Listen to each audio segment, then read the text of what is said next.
Hold on 1 minute, guys. Um,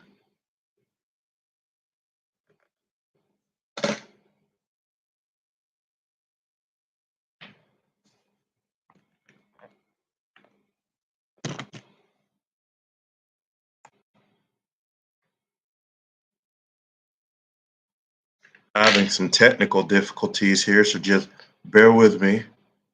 Um,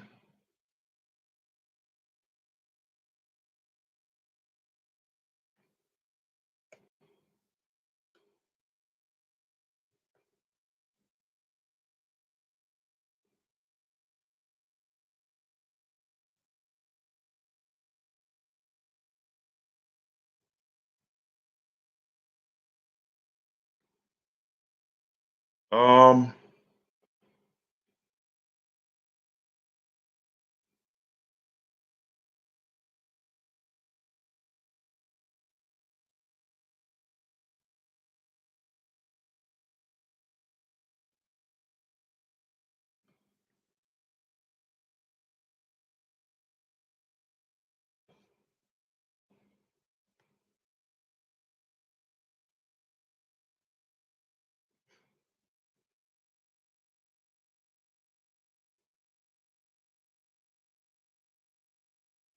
can you guys hear me? If you can, then that would that would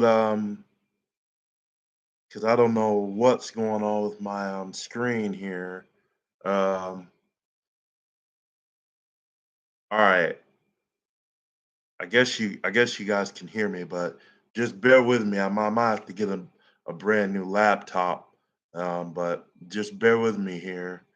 Um, I don't literally don't know what is up with my screen. So if you can hear me, then that would be nice. But welcome to another episode of Wrestling Quick Takes. This week is going to be the final episode of our women's series where we've been talking about women's wrestling over these last few weeks. Um, you know, like over the last several weeks, actually, we've been talking about, the legendary female wrestling competitors who ever stepped foot inside the squared circle. Um, and it's really been enjoyable, excuse me, to actually talk about female wrestlers because the men were getting all the credit at one point, and there was a point where people really didn't recognize women's wrestling, but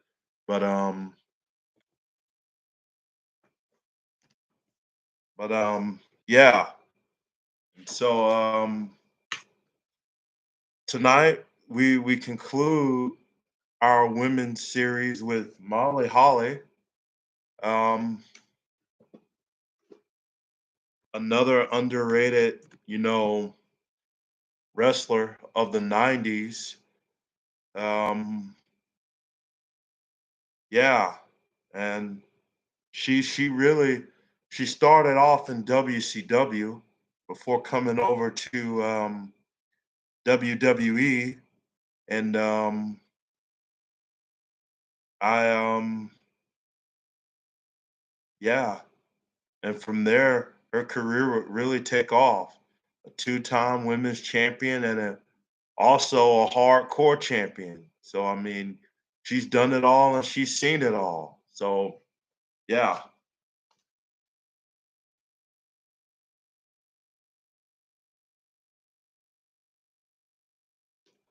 With that being said, let's go on and get started.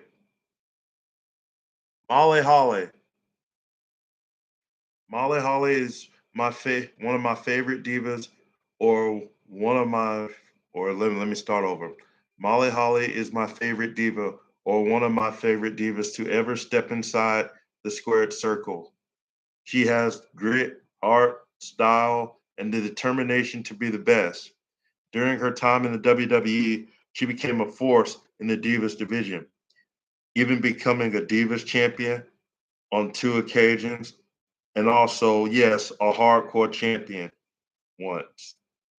This week on Wrestling Quick Takes, we will conclude our women's series by talking about the career of Molly Holly, plus her best moments to go along with, well, actually, not her best moments, but, you know, yeah, some of her best versions,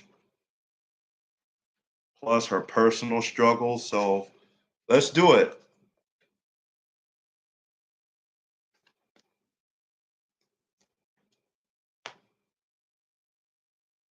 Molly's career.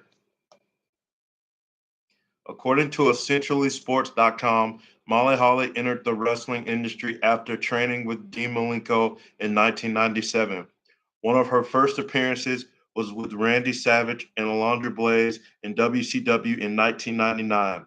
When she became a part of Team Madness, she debuted as a glamorous diva, but was brutal inside the ring.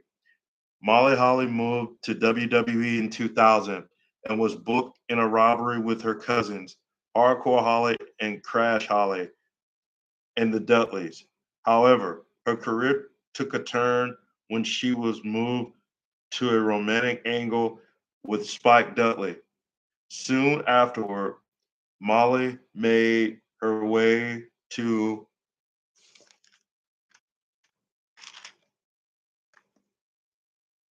WrestleMania X8 alongside the Hurricane. After an initial phase of success, she started resisting the Hurricane's shadow and wanted her own identity. As a result, she went on her journey for the gold. She secured the Hardcore Championship after she transformed into Mighty Molly. Molly suffered a devastating injury, a devastating loss at WrestleMania 20. Coming to 2002, Molly Holly started targeting the biggest superstars of WWE.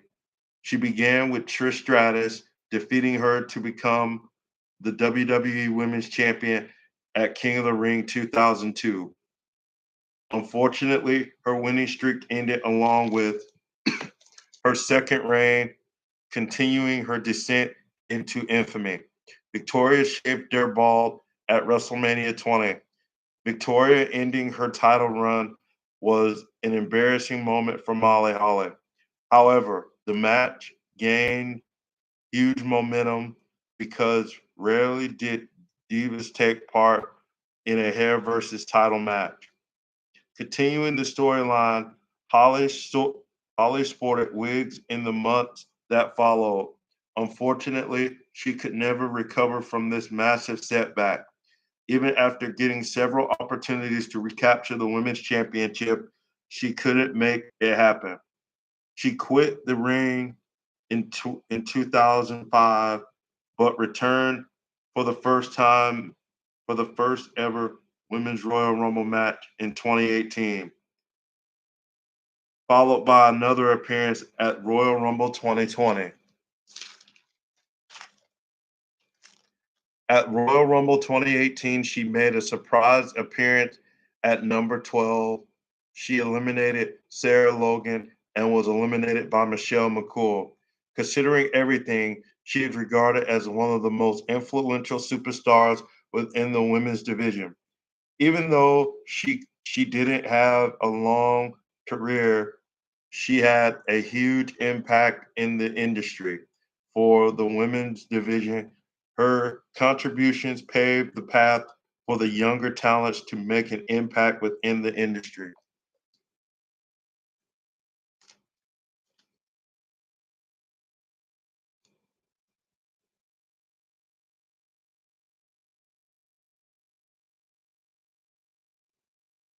Best versions of Molly Holly. Number one, Miss Madness, WCW. Molly Holly's first role in WCW was in 1999 as Miss Madness, one of Macho Man Randy Savage's valets in a stable Team Madness alongside Medusa and Gorgeous George.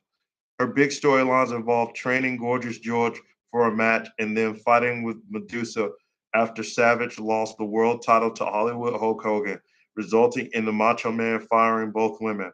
While Miss Madness mostly functioned in a non wrestling capacity, that didn't show her potential as an in ring performer. She she she only ever wrestled once on an episode of Thunder. She got a decent amount of TV time out of it. Number two, Cousin Holly, Cousin Molly. In November 2000, the former Lady Ophelia made her official WWE debut as Molly Holly, the kayfabe manager of Hardcore and Crash Holly. Molly would take an active role in her kayfabe cousins' tag team feuds as they took on Tess and Albert. Molly Holly feuded with TNA's manager Trish Stratus, and as the Hollys feuded with the Dudley Boys, Holly developed a storyline romance with Spike Dudley. It was also during this era that she debuted her Molly Go Round finisher. So while this was maybe not the most successful era of Molly Holly, it was a run that introduced a lot of memorable elements and storylines.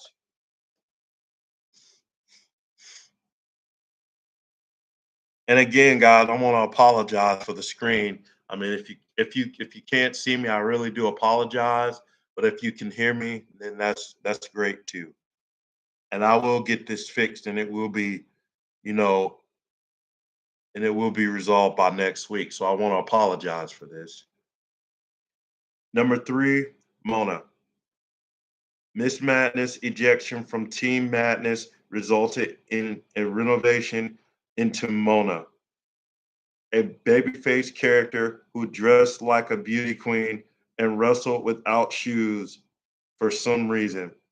The Mona era would result in a lot of more in ring success and exposure as she performed on all of WCW's weekly shows, even taking part in a three-way number one contenders match for the Cruiserweight title against Evan Courageous and Medusa. For a second, it seemed like WCW might be interested in building an actual women's division, but unfortunately, the promotion released her after about a year. Number four, Starla Saxton. Trained by the Iceman Dean Malenko, Molly Holly made her debut in 1998 under the ring name Starla Saxton. Her earliest matches during this era were against 1980s/90s women's wrestling legend Milena Osaka in a number of bouts, including one on WCW Worldwide as well as a Thunder Dark match. In addition to that, she worked a couple of matches for WWE, challenging Jacqueline for the women's title on Shotgun Saturday Night and Sunday Night Heat. It was a promising start for the newcomer, as she quickly got television exposure and matches against talented veterans very early in her career. Number five, Molly Holly. The Spike Dudley affair would lead to Molly Holly splitting from her cousins, and once she was done with Spike, she moved on to the Hurricane, becoming sidekick Mighty Molly in September 2001. This was a very cute, fun run that showed Molly's potential as a pure babyface. While she had a few successful shots at the women's title, she did end up winning her first championship after she turned on the Hurricane to steal the Hardcore Championship out from under him at WrestleMania 18.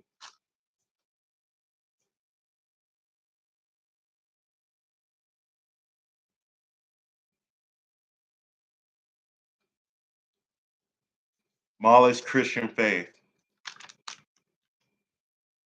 In an interview with girlswithguns.org, Molly Holly talked about the importance of having Christian faith. She says, I think that Christians have a place in every occupation. If Christians only worked at churches, then we wouldn't really know much about Christ. So I really feel that this was a great place to be a Christian and still in the entertainment industry. As far as any conflict, there's always things on the show that I absolutely hate.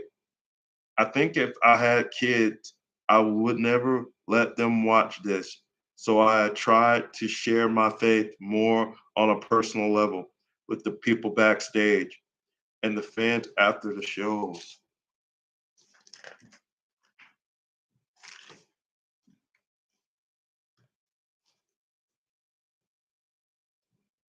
Instead of really bringing that out on TV, I'm just playing a character on a TV show.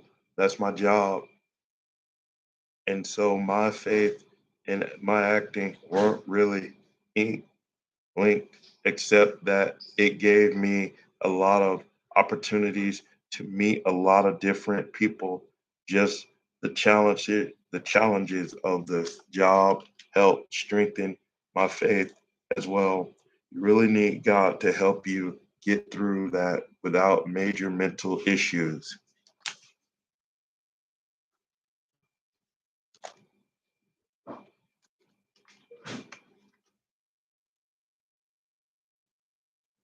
Last piece, last part. What's next for Molly? The future of Molly Holly is bright. Recently, she returned at this year's Royal Rumble. In fact, she's returned at least the last few Royal Rumbles. But in 2011, she was interviewed at Wrestling Edge, and when asked about her future in wrestling, she said the following. According to WrestlingEdge.com, what's next for you in terms of wrestling or entertainment? I have no interest in pursuing a career in the entertainment anymore. I've already accomplished all of my goals when it comes to that. I'm really happy. I'm really happy doing what I'm doing now because it has nothing to do with being famous. I love being a part of fundraisers and charity events such as this. Never say